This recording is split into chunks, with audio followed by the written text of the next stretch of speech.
رب کے یہ ہیں نیک بندے، راضی رب کو یہ کرے، دینے والا ہاتھ ان کا کام جو بھی یہ کرے۔ اللہ والے، اللہ والے، اللہ والے۔ الحمد للہ رب العالمین والصلاة والسلام علی سید المرسلین، اما بعد فاعوذ باللہ من الشیطان الرجیم، بسم اللہ الرحمن الرحیم۔ الصلاة والسلام علیک یا رسول اللہ وعلی آلک واصحابک یا حبیب اللہ۔ الصلاة والسلام علیک یا نبی اللہ وعلی آلک واصحابک یا نور اللہ۔ حضرت سیدنا موسیٰ کلیم اللہ علی نبینا علیہ الصلاۃ والسلام کی قوم کا ایک شخص تھا جو بڑا گناہ گار تھا، اور اس نے ساری زندگی اللہ تبارک و تعالی کی نافرمانی کی۔ جب وہ مر گیا تو بنی اسرائیل نے اسے یوں ہی بے غور و کفن، یعنی بغیر قبر کے، بغیر دفنائے، بغیر کفن پہنائے اس کو ویسے پھینک دیا۔ اللہ پاک نے حضرت موسیٰ علی نبینا علیہ الصلاۃ والسلام کی طرف وحی بھیجی کہ ہمارا ایک دوست فوت ہو گیا ہے اور لوگوں نے اس کو گندگی پر پھینک دیا ہے، تم جاؤ اور عزت و اکرام کے ساتھ اس کی تجہیز و تکفین کرو اور اسے دفناؤ۔ حضرت سیدنا موسیٰ کلیم اللہ علی نبینا علیہ الصلاۃ والسلام یہ سن کر اس جگہ پر پہنچے۔ جب جا کر اس شخص کو دیکھا تو واقعی بڑا گناہ گار شخص تھا، لیکن اللہ تبارک و تعالیٰ کا حکم تھا تو آپ نے اس کو غسل دیا، اس کی نماز جنازہ پڑھی اور اسے دفنا دیا۔ آپ علی نبینا علیہ الصلاۃ والسلام کو بڑی حیرت ہوئی کہ یہ شخص تو بڑا گناہ گار تھا اور ساری زندگی اللہ پاک کی نافرمانیاں کرتا رہا، اور اب اللہ پاک نے اس کے مرنے کے بعد اس کو یوں عزت و اکرام کے ساتھ دفنانے کا حکم فرمایا ہے۔ خیر اس وقت تو آپ نے کوئی بات نہ کی، اس کی باقاعدہ تجہیز و تکفین کی، اس کو دفنایا، اور دفنانے کے بعد اللہ پاک کی بارگاہ میں عرض کرنے لگے، یا اللہ پاک یہ تو بڑا گناہ گار شخص تھا اور یہ تو تیری نافرمانی کرنے والا تھا، اس کو یہ عزت و احترام، یہ مرتبہ کیسے ملا؟ اللہ پاک نے ارشاد فرمایا، موسیٰ تھا تو یہ واقعی بڑا گناہ گار اور سخت سزا کا حقدار، لیکن جب یہ توریت کھولتا تو اس میں پیارے نبی محمد صلی اللہ تعالیٰ علیہ وآلہ وسلم کا مبارک نام دیکھتا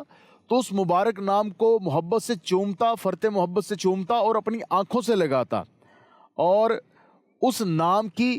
تعظیم کرتا اور حضرت محمد صلی اللہ تعالیٰ علیہ وآلہ وسلم پر درود پاک پڑھتا تھا۔ بس میں نے اسی عمل کی وجہ سے اسے قدر و منزلت عطا کی اور اس کے گناہوں کو معاف کر دیا اور 70 حوریں اس کے نکاح میں دے دیں۔ مدنی چینل کے ناظرین، اب غور کیجئے کہ جو بنی اسرائیل کا شخص ہے، گناہ گار شخص ہے، لیکن نبی کریم صلی اللہ تعالیٰ علیہ وآلہ وسلم کا مبارک نام جب آتا ہے تو اس مبارک نام کو دیکھتا ہے، چومتا ہے، اس کا ادب کرتا ہے اور نبی پاک صلی اللہ تعالیٰ علیہ وآلہ وسلم پر محبت سے درود شریف پڑھتا ہے کون؟ حضرت موسیٰ کلیم اللہ علی نبینا علیہ الصلاۃ والسلام کا امتی، لیکن نبی پاک صلی اللہ تعالیٰ علیہ وآلہ وسلم کے مبارک نام محمد صلی اللہ تعالیٰ علیہ وآلہ وسلم کی تعظیم کرنے کی وجہ سے، نبی پاک صلی اللہ تعالیٰ علیہ وآلہ وسلم پر درود شریف پڑھنے کی وجہ سے اللہ پاک اس کے گناہ معاف فرما دیتا ہے اور اپنی رحمت سے، اپنے کرم سے اس کو داخل جنت فرماتا ہے۔ سبحان اللہ۔ جو بنی اسرائیل کا شخص ہو، حضرت موسیٰ علیہ السلام کا امتی ہو، وہ جب اس نام نامی کی عظمت سے، اس نام نامی کا ادب کر کے نبی کریم صلی اللہ تعالیٰ علیہ وآلہ وسلم پر درود شریف پڑھ کے برکتیں حاصل کرے،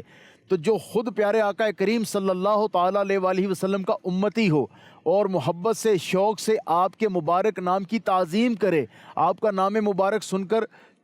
اپنے انگوٹھے چوم کر آنکھوں سے لگائے اور نبی پاک صلی اللہ تعالیٰ علیہ وآلہ وسلم پر درود شریف پڑھے، تو وہ کیسے برکتیں نہیں پائے گا؟ صلو علی الحبیب صلی اللہ تعالی علی محمد صلی اللہ تعالی علیہ وآلہ وسلم۔ مدنی چینل کے ناظرین، پروگرام ہے اللہ والوں کے پیشے۔ اس پروگرام میں ہم نے اللہ پاک کے نیک بندوں کے واقعات سنے، آپ کے پیشوں کے متعلق جانا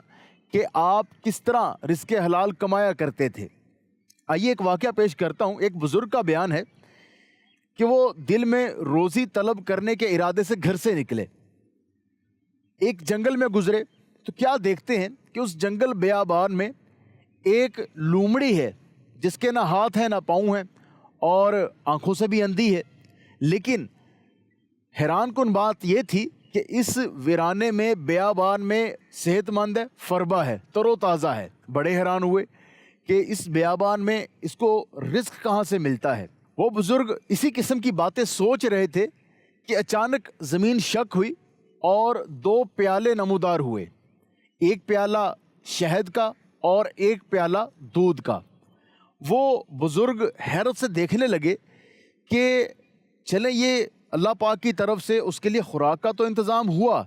لیکن اب یہ لومڑی جس کے نہ ہاتھ ہے نہ پاؤں ہے، نہ چل سکتی ہے نہ دیکھ سکتی ہے، یہ ان پیالوں تک پہنچے گی کیسے؟ ابھی یہ بزرگ یہی بات سوچ رہے تھے، ایک بزرگ پہاڑ سے اترے اور انہوں نے وہ دودھ کا اور شہد کا پیالہ جو تھا وہ اٹھا کے اس لومڑی کے قریب کر دیا، اور وہ لومڑی جو تھی وہ دودھ کا اور شہد کا پیالہ جو ہے وہ پینے لگی۔ وہ بزرگ جو اپنے گھر سے رزق کمانے کے ارادے سے نکلے تھے، وہ ان بزرگوں کا جو پہاڑ سے اترے تھے ان کا دامن پکڑ کر عرض کرنے لگے کہ آپ کون ہیں اور آپ کو کس نے بتایا کہ یہاں یوں لومڑی جو ہے بے دست و پا ہے اور اس کو خوراک پہنچانے کے لیے آئے؟ وہ کہنے لگے کہ میں اللہ پاک کا فرشتہ ہوں اور میری یہی ڈیوٹی لگی ہے کہ مجھے اس بے دست و پا لومڑی کو کھانا کھلانا ہے۔ وہ بزرگ رحمۃ اللہ تعالیٰ علیہ جو ہیں بڑے حیران ہوئے، اور وہ شخص جو تھے اس نے کہا کہ میں فرشتوں میں سے ایک فرشتہ ہوں جس کی ڈیوٹی ہی یہ لگی ہے، جس کی ذمہ داری ہی یہ ہے کہ ہر روز صبح و شام یہاں آؤں اور اس لومڑی کو پیٹ بھر کر کھانا کھلاؤں۔ یہ واقعہ دیکھ کر ان بزرگ نے روزی طلب کرنے کی جو تکلیف تھی اس کا وہ خیال دل سے نکالا اور وہیں پہاڑ کے پاس بیٹھ گئے اور ایک چشمے کے کنارے رہنے لگے۔ 7 دن گزر گئے لیکن کھانے کو کوئی غیبی غذا نہ آئی، فاقوں سے نڈھال ہو گئے، اور پھر اللہ پاک کی بارگاہ میں عرض کرنے لگے، یا اللہ پاک میں رزق کے انتظار میں بیٹھا ہوں، کرم فرما، مجھے اپنے کرم سے غیب سے رزق عطا فرما۔ اللہ پاک کی طرف سے جواب ملا، اے شخص تو اپنے ہاتھ پاؤں کو حرکت دے اور روزی طلب کر، میں تجھے تیرا رزق عطا کروں گا، خود بھی کھا اور محتاجوں کو بھی کھلا، اور اگر اسی حالت میں اس پہاڑ پر 70 برس بھی تو رہے تو تجھے ایک دانہ بھی غذا کا نہیں دوں گا۔ اس وقت بزرگ کی آنکھیں کھلیں اور پہاڑ سے اتر کر تلاش معاش میں مشغول ہو گئے، اور جو کچھ کماتے آدھا خود کھاتے اور آدھا محتاجوں کو کھلا دیتے۔ مدنی چینل کے ناظرین، آپ نے دیکھا کہ توکل فقط اس بات کا نام نہیں ہے کہ ہاتھ پاؤں چھوڑ کر بندہ بیٹھ جائے اور غیب سے رزق کا انتظار کرے۔ اصل میں رزق دینے والی ذات اللہ پاک ہی کی ہے، وہی کھلاتا پلاتا ہے، وہی تمام کائنات کو رزق دینے والا ہے، لیکن اس کی مشیت یہی ہے کہ ہم اپنے ہاتھ سے محنت کریں، دوسروں پر بوجھ نہ بنیں، خود ہاتھ پر ہاتھ دھرے بیٹھے نہ رہیں، محنت کریں، اللہ پاک رزق عطا فرمائے گا۔ اور مدنی چینل کے ناظرین یہ بھی بات دیکھیے کہ اگر اللہ پاک چاہتا تو وہ مالک و مولا ہے، دین اسلام خود بخود پھیل جاتا، انبیاء کرام علیہم السلام کا وہ محتاج نہیں ہے۔ اس کی مشیت ہی یہ ہے کہ اس کے نیک بندے، اس کے نبی جو ہیں وہ اس کے دین کے لیے محنت کریں، کوشش کریں اور پھر لوگوں تک اس کا پیغام پہنچائیں۔ حضرت جعفر بن محمد اپنے والد سے نقل کرتے ہیں کہ رسول اللہ صلی اللہ تعالیٰ علیہ وآلہ وسلم بنفس نفیس بازار میں تشریف لے جاتے اور اپنے اہل و عیال کے لیے اشیاء خرید کر لاتے۔ کسی نے کچھ عرض کیا تو حضور سید دو عالم صلی اللہ تعالیٰ علیہ وآلہ وسلم نے ارشاد فرمایا، مجھے جبرائیل علیہ السلام نے بتایا ہے کہ جو شخص اپنے اہل و عیال کے لیے کام کاج کرتا ہے تاکہ وہ لوگوں کے محتاج نہ رہیں، تو ایسا شخص اللہ پاک کی راہ میں ہے، مجاہد فی سبیل اللہ میں شمار ہوتا ہے۔ مدنی چینل کے ناظرین غور کیجئے کہ اپنے گھر والوں کے لیے، اپنے اہل و عیال کے لیے محنت کرنا، مزدوری کرنا، ان کے لیے کمانا، ان کے لیے چیزیں لے کر آنا، یہ میرے آقا کریم صلی اللہ تعالیٰ علیہ وآلہ وسلم کی مبارک سنت ہے۔ مدنی چینل کے ناظرین رزق حلال کمانے کے جہاں بہت سے فضائل ہیں، وہیں حرام روزی کمانا، حرام روزی کھانا، اس کی بہت سی وعیدیں بھی ہیں۔ غور کیجئے کہ آپ اتنا ہی کھاتے ہیں جتنا آپ کا پیٹ ہے، اور آپ اتنا ہی لباس پہنتے ہیں جتنی آپ کی جسامت ہے۔ اچھا، بقیہ مال جو ہے وہ تو آپ کے اہل و عیال استعمال کرتے ہیں، لیکن اگر وہ مال حرام کا ہے تو موجے تو اہل و عیال کریں گے، لیکن آپ کی جان پر وبال آئے گا۔ لہٰذا اپنے آپ پر رحم کھانا چاہیے، اپنے جسم ناتواں پر رحم کھائیے، اور اسے جہنم کا ایندھن بننے سے بچائیے۔ جس مالک و مولا نے پیدا کیا ہے وہی رزق دینے والا ہے، اور جو کچھ مقدر میں اس نے لکھ دیا ہے وہ مل کر رہے گا۔ اب یہ آپ پر ہے کہ آپ اسے کس طرح حاصل کرتے ہیں، رزق حلال کما کر حاصل کرتے ہیں یا معاذ اللہ حرام میں پڑھ کر حاصل کرتے ہیں۔ اعلیٰ حضرت مولانا شاہ احمد رضا خان علیہ رحمۃ الحنان رزق کی تقسیم کے بارے میں ایک روایت نقل کرتے ہیں، فرماتے ہیں ہر دانے پر قلم قدرت سے لکھا ہوا ہے یہ دانہ فلاں بن فلاں کا ہے، وہ دانہ اس کے سوا کسی دوسرے کے پیٹ میں نہیں جائے گا۔ یعنی جس رزق پر، جس دانے پر اللہ تبارک و تعالیٰ نے اس بندے کا نام لکھ دیا ہے، وہ دانہ اس بندے کے پیٹ میں ہی جائے گا۔ مدنی چینل کے ناظرین، اب غور کیجئے کہ ہمیں وہی خوراک ملے گی، ہمیں وہی رزق ملے گا جس پر ہمارا نام لکھا ہوا ہے۔ اب اللہ پاک ہمیں رزق حلال عطا فرمائے۔ اب جو رزق ہمارے مقدر میں لکھا ہوا ہے اس کو اگر حلال طریقے سے حاصل کریں گے تو یقینی بات ہے ثواب ملے گا، فضائل حاصل ہوں گے۔ اگر وہ رزق حرام انداز سے کمائیں گے، حرام طریقے سے لیں گے تو یقینی بات ہے اس پر جو حرام مال کی وعیدیں ہیں وہ ملیں گی۔ حضرت ابو ہریرہ رضی اللہ تعالیٰ عنہ سے مروی ہے، سرکار مدینہ صلی اللہ تعالیٰ علیہ وآلہ وسلم کا فرمان عالی شان ہے کہ لوگوں پر ایک زمانہ ایسا آئے گا کہ آدمی پرواہ نہیں کرے گا کہ اس چیز کو کہاں سے حاصل کیا ہے، حلال سے یا حرام سے۔ واقعی اب یہ دور آ چکا ہے، حلال و حرام کی تمیز اٹھ چکی ہے، انسان مال کی محبت میں اندھا ہو چکا ہے۔ اب اسے مال چاہیے، چاہے وہ کہیں سے بھی آئے، حلال طریقے سے آئے، حرام طریقے سے آئے، اس کی پرواہ نہیں ہے۔ عبداللہ بن مسعود رضی اللہ تعالیٰ عنہ سے روایت ہے کہ سرکار مدینہ صلی اللہ تعالیٰ علیہ وآلہ وسلم کا فرمان عالی شان ہے کہ جو بندہ مال حرام حاصل کرتا ہے اگر اس کو صدقہ کرے تو مقبول نہیں ہے، اور خرچ کرے تو اس میں برکت نہیں ہے، اور چھوڑ کر مرے تو جہنم میں جانے کا سامان ہے۔ ہمارے پیارے آقا مکی مدنی مصطفیٰ صلی اللہ تعالیٰ علیہ وآلہ وسلم کا فرمان خوشبودار ہے کہ اللہ پاک ہے، اللہ پاک ہے اور پاک ہی کی دوستی رکھتا ہے، اور اللہ تبارک و تعالیٰ نے مومنین کو بھی اسی کا حکم دیا ہے جس کا رسولوں کو حکم دیا ہے۔ اس نے رسولوں سے فرمایا، ترجمہ کنز الایمان، اے پیغمبرو پاک چیزیں کھاؤ اور اچھا کام کرو، اور ارشاد فرماتا ہے یا ایھا الذین آمنوا کلوا من طیبات ما رزقناکم،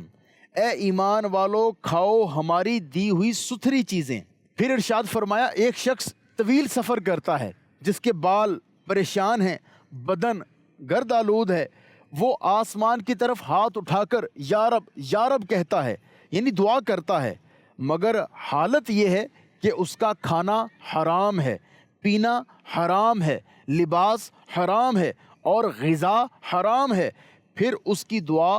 کیوں کر مقبول ہوگی؟ یعنی اگر دعا کی قبولیت کی خواہش ہے کہ میری دعا قبول ہو تو چاہیے کہ کسب حلال اختیار کرے، رزق حلال کمائے، رزق حرام سے بچے،